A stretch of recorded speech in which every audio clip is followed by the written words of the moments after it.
everyone. The title of this presentation is Determining the Capitalist Democracy: Essence, Process, and Solution. First of all, we must understand some important terms. Democracy literally ruled by the people. Capitalism, an economic and political system in which property, business, and industry are owned by private individuals and not by the state. Means of production, the raw materials and the means of labor employed in production process. Bourgeoisie, the capitalist class who own most of the society's wealth and the means of production. Proletariat, the class of wage workers, whose chief source of income was derived from the sale of their labor power. Bush, who was the president of the United States, he said, "For 2 centuries, America has served the world as an inspiring example of freedom and democracy." However, Lenin, the Russian revolutionary, he claimed, the bourgeoisie democratic republic, which is in practice the dictatorship of the bourgeoisie, the dictatorship of the exploiters over the working people. Marx, he wrote, "The mode of production of material life conditions the general process of social, political, and intellectual life.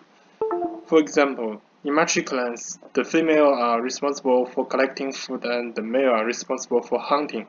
Because the female provides steadier and more food income than the male, the position of chief is usually controlled by the female.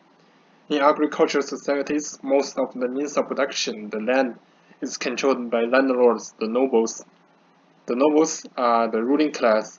In other words, the class that controls the production activity controls the society, and the economy decides politics." This is an example of the production activity of capitalism. This is a capitalist. He uses his money to hire workers and by means of production, the material and the machines. The workers will use the means of production to produce a product. The product will be sold in the market, and the capitalist will use the money to hire more workers and buy more means of production. Money, means of production, and the product all belong to the capitalist, so that the capitalist is in the advantage, but the workers they could only sell their labor force, so they are in the disadvantage. For example, the value of this product is $8. $3 is the cost of the means of production. The wage of the worker is also $3. The value he produces is $1 per hour.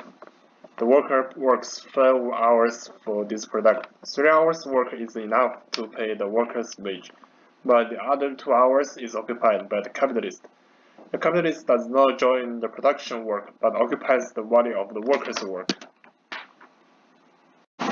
Process, the concentration of economic power. Lenin stated, "The free competition creating large-scale industry and forcing out small industry, replacing large-scale by still larger-scale industry, and carrying concentration of production." There are many capitalists compete in the market, not only one. The winners can earn money and develop their production sets to grow larger and larger. The losers are kicked out from the market. Eventually, few capitalists grow extraordinarily large, control tremendous wealth and means of production. Then the smaller capitalists cannot compete with them. The oligarchy is formed. According to Wolf, in 2016, the 1% richest people of the United States own 39.6% of wealth, and the top 5% richest people own 66.7% of wealth. The economic inequality leads to political inequality.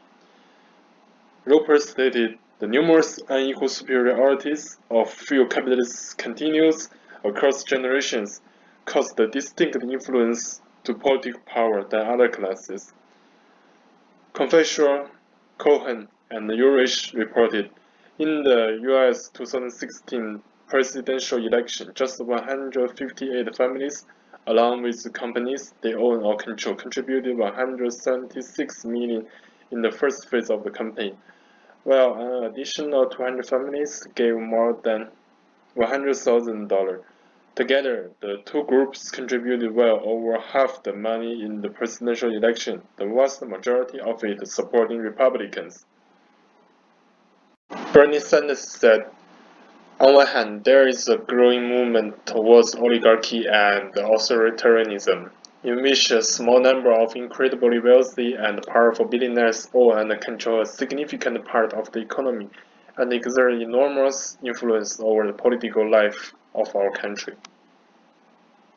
Solution: class struggle. The working class breaks capitalist domination by movements and struggle for working class democracy. Working class dominates the economy and politics. By turning the private ownership to public ownership, the working class achieves economic equality and then establishes the working class democracy based on it. Some of the workers' movements are legal, but some of them are illegal. Working class can form unions to negotiate, to strike, and increase their working conditions and their wage. The working class can also form workers' cooperatives. Instead of being employed, the working class can open companies, run factories, and do business by themselves. The working class can also form legal parties, such as the UK Labour Party, the German SPD, and the French Socialist parties, to join the government and propose the demands of the working class. And in Russia, China, Cuba, and Vietnam, the working class started revolution and established working class countries. Though these countries fell into dictatorship, but had proven the working class country is feasible.